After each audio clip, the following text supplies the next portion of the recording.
You keep opening the document, the one that could change everything, and then you close the tab within 90 seconds.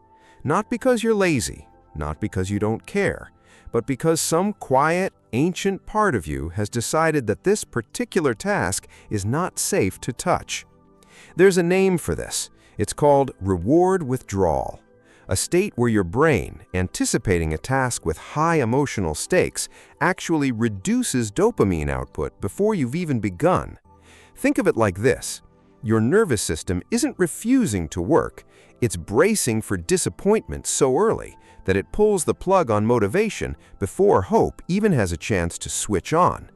That heaviness in your chest when you think about starting, that's not weakness, that's a threat response wearing the disguise of boredom. Here is the strange gift hidden inside this pattern. Evolution built you this way on purpose. Your ancestors, who chased every high-stakes opportunity without caution, who threw themselves into the biggest, riskiest ventures without a second thought, often paid with resources, safety, sometimes their lives. So your brain learns something clever and cruel. The bigger the potential reward, the more caution it demands first. Procrastination, in this light, is not a character flaw. It's a primitive risk management system, one that hasn't yet learned the difference between a saber-toothed tiger and a Google Doc. Now, let's build the metaphor that will carry you through everything else.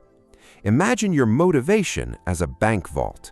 Inside that vault sits the one project, the one dream, the one document that could genuinely change your trajectory. And your brain, overprotective, ancient, well-meaning, has installed 1,000 locks on that vault door, not because the treasure isn't real, but because it believes, wrongly, that anything this valuable must also be this dangerous to reach for. Every time you approach the task and feel that inexplicable drag, that's not you failing to try the door. That's your nervous system tightening one more lock, whispering, "Not yet, not yet, not yet."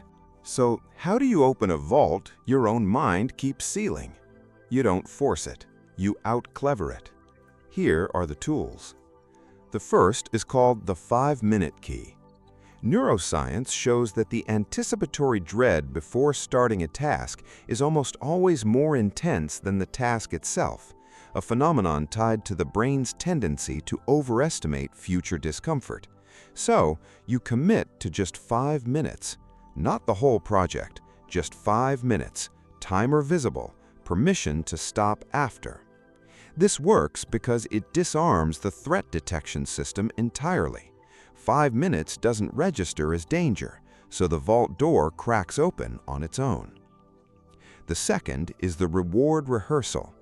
Before you start, spend 60 seconds vividly imagining the specific relief and pride you'll feel the moment you make progress.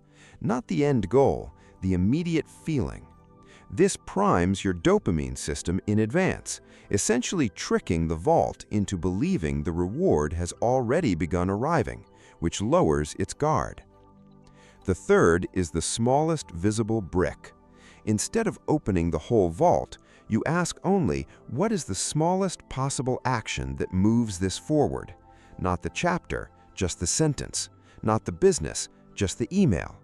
Executive dysfunction, the very real neurological difficulty in translating intention into action, is soothed not by discipline, but by drastically reducing the size of the first physical movement required.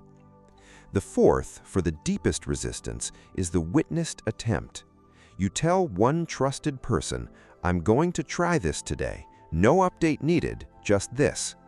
Social accountability activates a different motivational circuit than self-motivation alone, and often bypasses the withdrawal response entirely. Here is the caveat almost everyone gets wrong. This is not about eliminating procrastination. It's about no longer mistaking it for evidence that you don't care, or that you're incapable, or that you're behind in some race everyone else is winning quietly, while you struggle publicly in your own head. Punishing yourself for procrastinating adds a second layer of threat on top of the first, which only adds more locks to the vault. The goal was never to become someone who never hesitates, The goal is to become someone who understands why the hesitation exists and gently, patiently finds the key anyway. You were never too lazy for your own life. You were only ever protecting something you didn't know how to hold yet, and now you do. If you want a written companion to walk through this, the exact vault opening framework laid out step by step, there's a free PDF guide waiting for you. Just tap the link below and take the next quiet step toward the version of you that finally opens the door.